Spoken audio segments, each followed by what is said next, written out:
Assalamualaikum warahmatullahi wabarakatuh.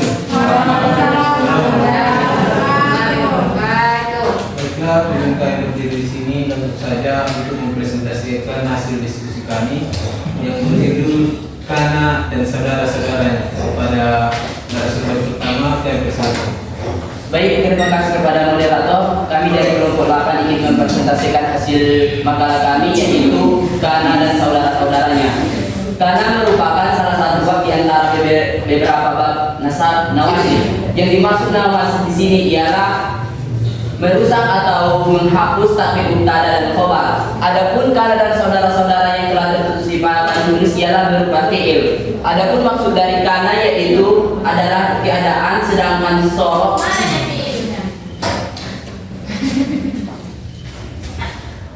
Kana wa akhwatuha ini ialah Kana beserta saudara-saudaranya. Kana dan saudara-saudaranya ini berupa fi'il. Yang dimaksud dengan Kana yaitu nawasih. Nawasih itu menghapus atau merusak. Yang dimana arti dari Kana ialah adalah keadaan, sedangkan arti dari Soro ialah menggambarkan yang diberitakan terjadi pada siang hari, sedangkan Zola menggambarkan yang diberitakan pada siang hari. Bata menggambarkan diberitakan terjadinya pada malam hari. Asbaha digambarkan terjadi pada pagi hari, sedangkan Adha terjadi pada duha. Amsa terjadi pada sore. Laisa terjadi meniadakan. Mazala tidak terputus-putus. Ma fati tidak terputus-putus atau senantiasa. Ma baroha tidak terputus atau senantiasa. Ma anfaku tidak terputus senantiasa.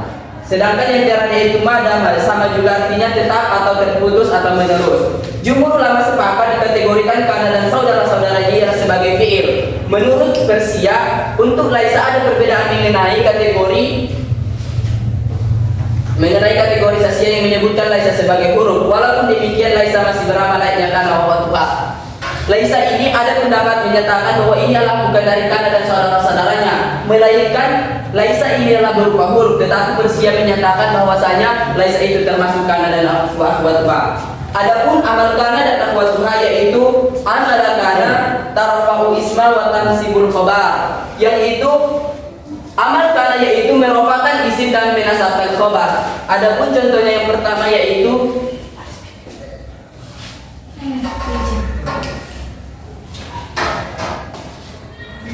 awal kata mubtadanya yaitu Allahu beserta dengan khobarnya Ghafuru. Karena dia sudah telah dinawasihkan atau dihapuskan atau dirusak, maka aturan vokal dari mubtada dan khobar itu yang awalnya vokal U sama U, ketika dia dinawasihkan maka vokalnya berubah menjadi A sama U. Yang dimana tadi ketika mubtadanya Allahu Ghafuru, ketika dia telah dikanakan dimasukkan kana nawasih, maka dia menjadi kanallaha ghafur, yang dimana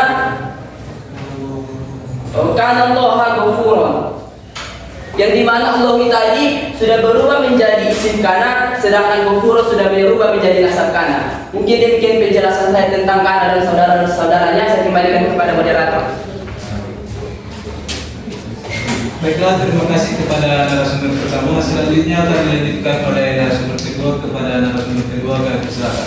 Terima kasih kepada moderator. Baik, di sini makalah kami berjudul tentang Kana wa akhwatuha, Kana dan saudaranya. Tadi pemakalah pertama menyebutkan bahwasanya Kana itu jenisnya adalah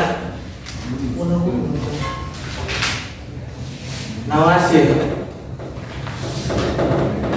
Apa itu nawasih? Jadi nawasih di sini adalah tukang hapus atau tukang merusak-rusak. Jadi makalah kami ini berkaitan dengan makalah sebelumnya tentang mubtada khobar. Kalau mubtada khobar tadi itu dia harus marfu. Contoh, Allahu Ghafurun. Allah ini mubtada, Ghafurun khobar. Allah di sini dia harus marfu atau baris dhammah.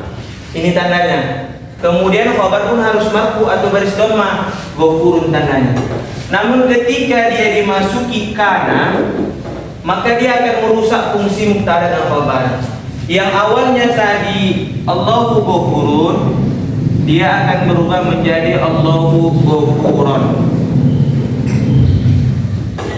Nah, ini yang dirusak daripada kana tersebut. Maka daripada itu, tugas kana dan saudaranya adalah memasuki jumlah ismiyah. Jika dia masuk ke mubtada dan khabar, maka tugas kana tarfa'ul isma wa tansibul khabar, meropakkan isimnya. Ini isim kana Allah, kemudian ini tanda rofaknya, yang khabarnya berubah menjadi nasab atau fathah. Inilah yang disebut dengan babun nawasib.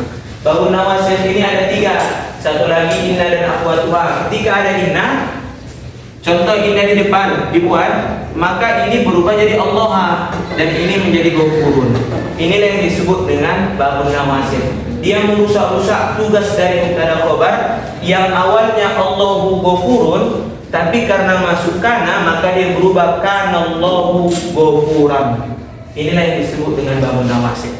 Yang berikutnya mengenai kana dan saudara-saudaranya, ada sedikit pembagian mengenai kana, yaitu ada 3. Ada dia yang bersyarat, ada yang tidak bersyarat.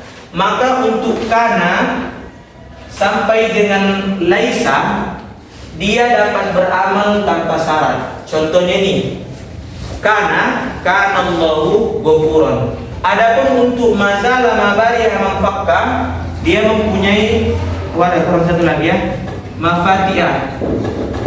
Yang 4 ini dia bisa beramal ketika ada huruf nafi. Inilah huruf nafinya, nafi.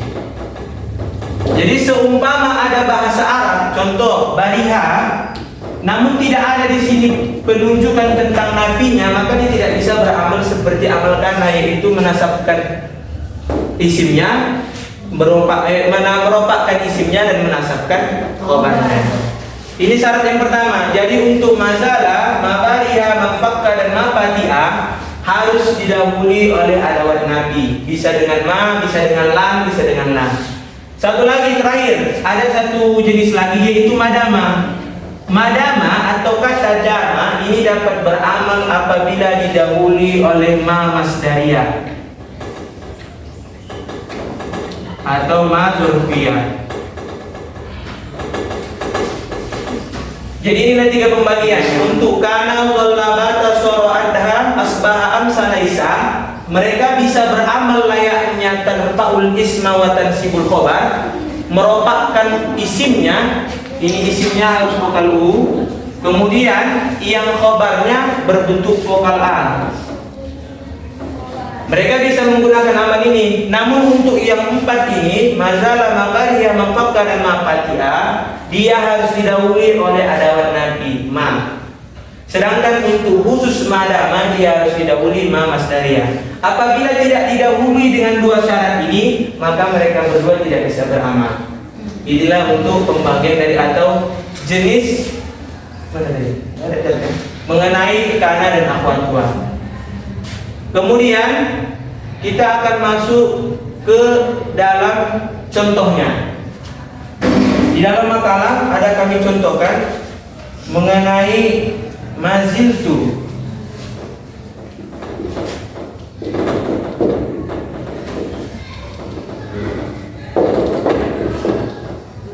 Maziltu dhahikan. Jadi mazalah di sini inilah yang disebut dengan manafinya. Ziltu adalah salah satu daripada saudara kana. Ini dia mazalah. Artinya di makalah senantiasa. Jadi jika diartikan aku atau saya senantiasa akan tertawa, saya akan senantiasa tertawa, dhahikan. Karena ada maziltu, maka ini menjadi khobar kana, maka dia vokal A. Ini dia tandanya. Di mana isimnya? Inilah nanti untuk menjawab domir daripada wujuban dan jawazan. Kana dan saudaranya, sebagaimana dijelaskan oleh pemakalah pertama tadi, ini semua fi'il. Jadi karena itu fi'il, dia harus punya domir. Domir ada 14. Domir itu terbagi 2. Ada wujuban, ada jawazan.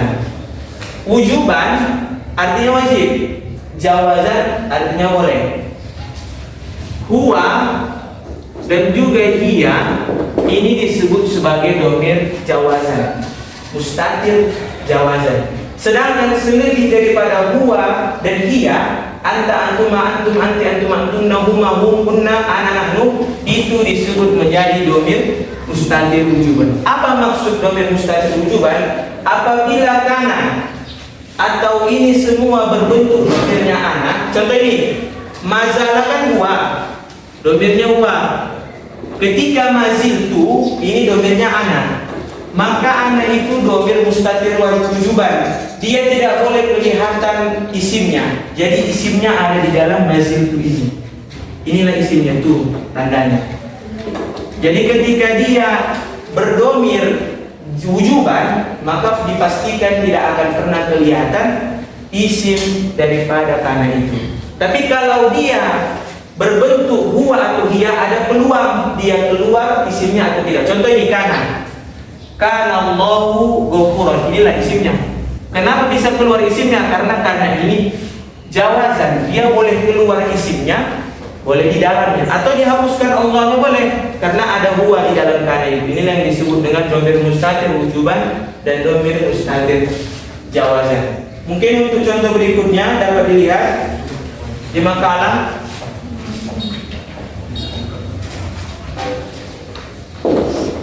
Zolla wajhuhu muswaddan.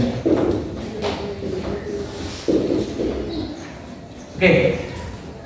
Zolla wajhuhu muswaddan. Apabila kita tutup zolla ini, maka asal katanya ini ialah wajhuhu muswaddun. Ini menjadi mubtada, makrifat di awal kalimat, kemudian muswaddun menjadi khobar, wajahnya menghitam. Inilah yang disebut mubtada dan khobar. Apabila ada kana dan saudaranya di depannya zolla, maka ini akan merubah barisnya. Yang awalnya muswaddun, dia akan menjadi muswaddan. Zolla wajhuhu muswaddan. Wajahnya wajahnya senantiasa menghitam di siang hari. Inilah contoh daripada kana dan saudaranya. Jadi zolla ini termasuk pembagian dia boleh beramal tanpa syarat. Tapi kalau yang 4 ini dan yang 1 khusus madama, dia harus beramal dengan menggunakan syarat. Mungkin demikian saya kembali kepada Baiklah, terima kasih kepada narasumber kedua. Selanjutnya kepada teman-teman yang memiliki pertanyaan seputar makalah kami, saya silakan. Halo.